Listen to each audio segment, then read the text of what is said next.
What's up, YouTube? It's your boy, Tony Mac. Return of the Mac. What's happening, y'all? How y'all doing, man?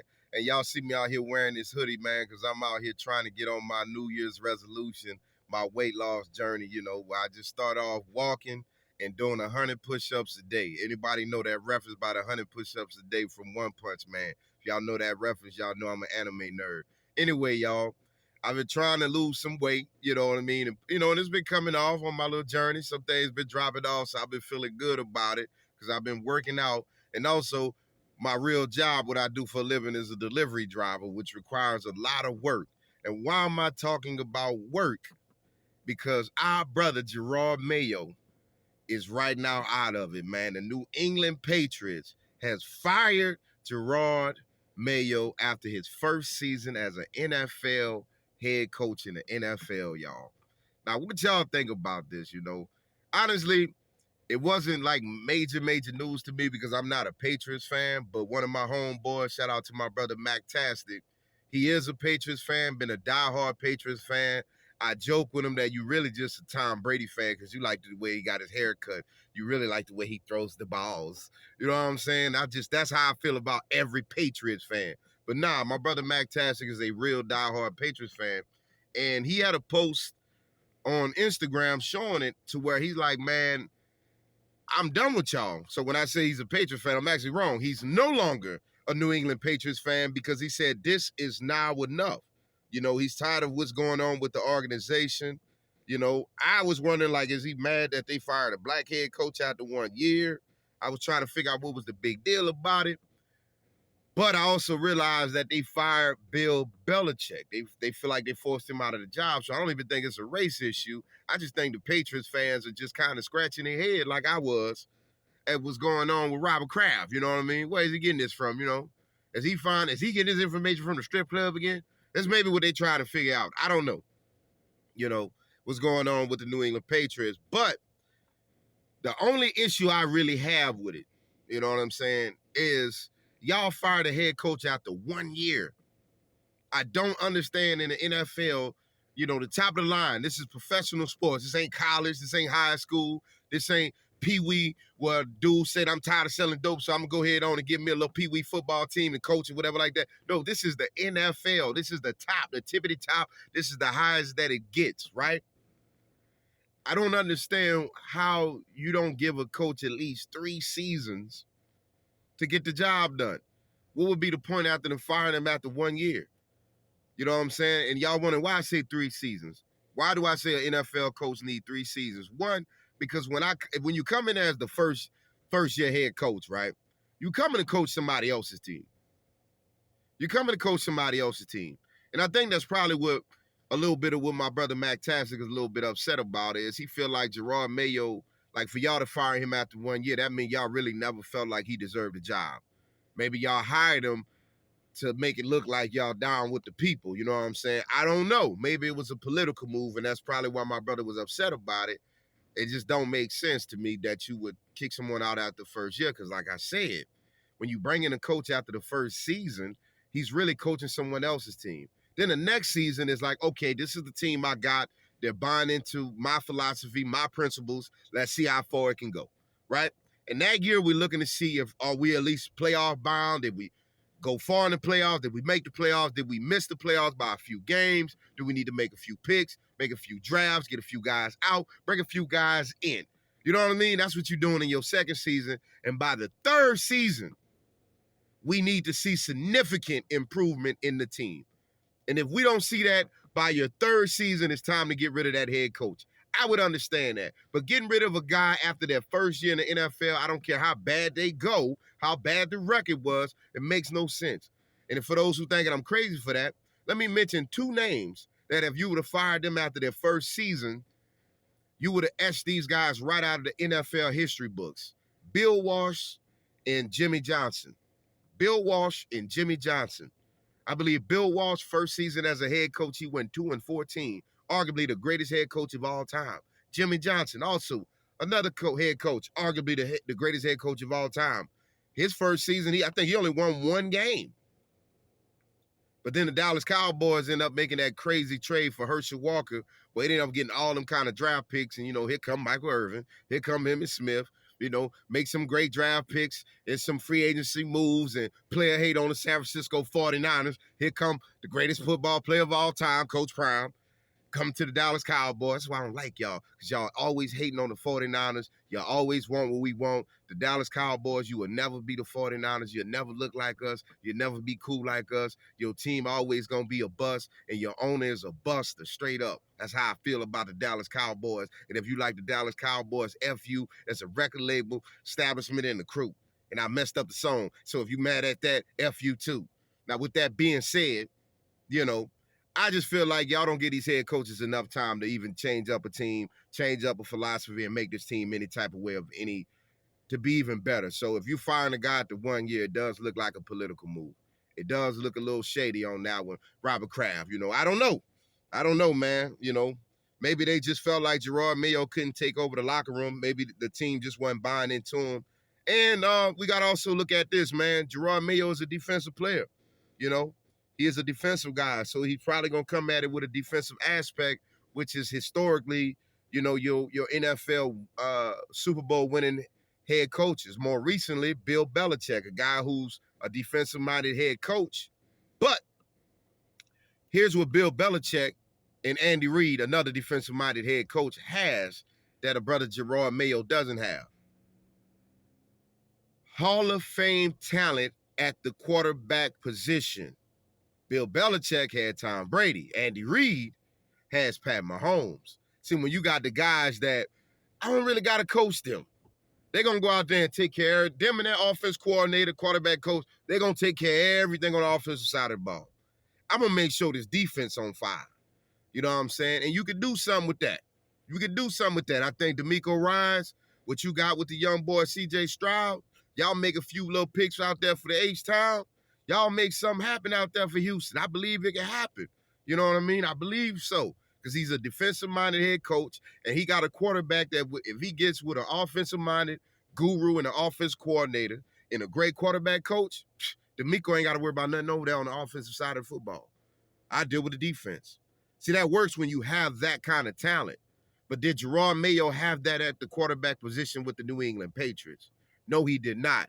No disrespect to Jacoby Brissett. No disrespect to the other guys that they had at the quarterback position.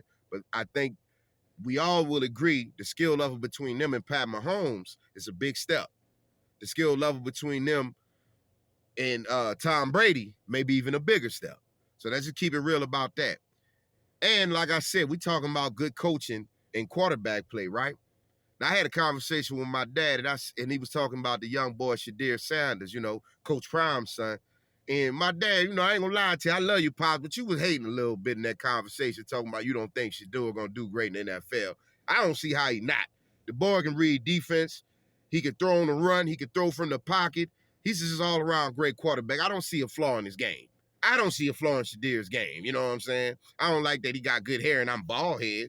But other than that, you know what I'm saying? Other than that, I don't see a flaw in this game. You dig? Now, what I'm getting at about Shadir Sanders is I think the kid can accelerate if you put him with a great offensive-minded guru, depending on who you got.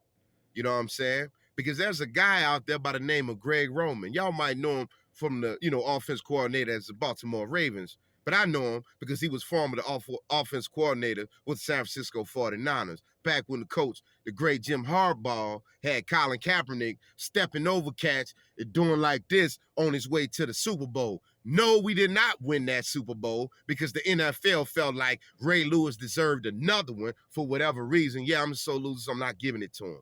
But with that being said, though, Greg Roman had Colin in the skills of Colin Kaepernick himself. Let me say that correctly. Greg Roman in the skills of Colin Kaepernick himself had Colin Kaepernick looking like one of the top future quarterbacks in the NFL at that time.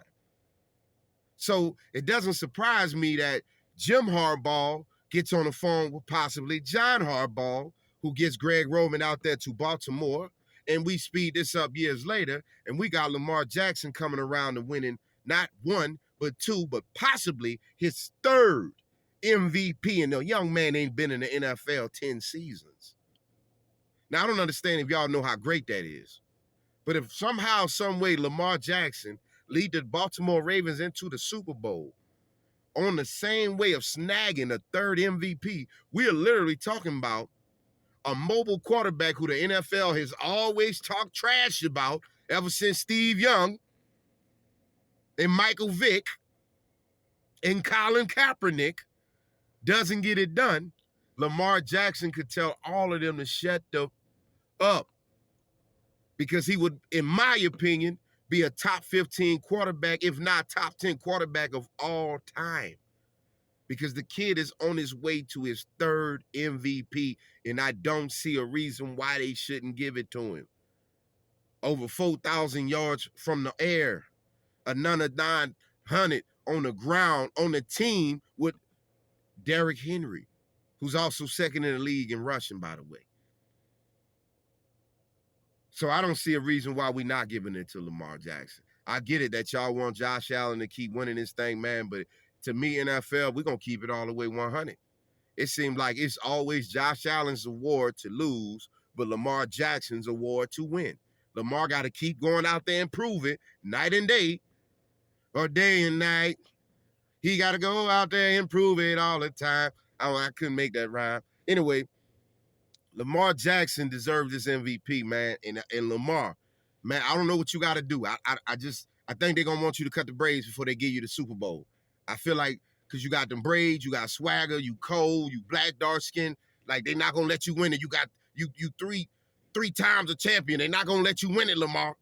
So if you cut your hair, though, they might let you get it. Just cut your hair one season and then grow it back out. And I'm telling you, you're going to go down in history, big dog. 3-time MVP. You ain't even been in the NFL 10 seasons, dog. This is historic. And I feel like you deserve it. Josh Allen, hey, man, you having a great season, heck of a year. But we all know Lamar Jackson is having some. I think he got it, bro. Or at least y'all got to co-it. You know what I'm saying? Make co-it, but I'm leading more towards Lamar Jackson, man. And more news, y'all. Jimmy Butler wants out of Miami. Now, when I think of the city of Miami, you know what I'm saying? You know, there's two sides, there's two tales. You know, I think about, like, you know, the Rick Ross side of it when they talk to Hood and Trick Dad and all that side of it. But I also think about the nice South Beach, real expensive cars, nice places to go hang out, stuff like that. That side of Miami. And when I think about that side of Miami, I'm assuming Jimmy Butler was probably going to be on that side of it where, you know, partying, having a good time, being over there with all them rich players and playettes. You know what I'm saying? But he wants out of Miami. And it makes me know that it's definitely some internal issues over there. And I ain't trying to get up in their business, you know what I'm saying? But we always say, you know, two alphas can't be in the same room. We'll leave it at that. And you know, Pat Riley run the show. And Jimmy Butler shows that he ain't a man that you can control. I respect both point of views, you know. I respect that about you, Jimmy Butler. You ain't about to follow no rules. You ain't about to let them control you, do you how you want to be done. They ain't going to tell you what you going to do. You going to handle your business because you a man. You put your pants on like they put their pants on. And I respect that. That's real. I feel that. But I also am not the president of the Miami Heat, so I don't make any decisions about you and the team, anything like that. I believe it's Pat Riley. And because that's Pat Riley and not me, yeah, he probably gonna get you on up out of there. And they talking about they possibly looking to trade Jimmy to a few spots. I heard the San Antonio Spurs. I heard the New Orleans Pelicans. I heard, you know, a few other teams like that. Jimmy seemed like he want to go somewhere that can compete for something. I would like to see him with the Spurs, even though they're not gonna compete for anything this year. But to be able to go out there with the young boy Wimbiana and possibly Chris Paul to just see how they gonna do it and run the game, it'll be interesting to see. But sending Jimmy to the Pelicans, that's wrong. That's wrong. We ain't going nowhere. I'm riding with New Orleans Pelicans, you heard me. But right now, I reckon 4-333. Like, we ain't going nowhere this year. Zion over there eating on the sideline. He ain't trying to play. Brandon Ingram over there, he getting his hair braided on the sideline. Like, we ain't trying to do nothing this year, man. We ain't trying to do nothing this year. We not gonna do nothing this year. Don't send nobody to New Orleans Pelicans. That's NBA jail right now. You know, that's like when Randy Moss got sent to the Oakland Raiders back in the day. Like, y'all and Aaron Brooks, y'all send people there when you're mad with him.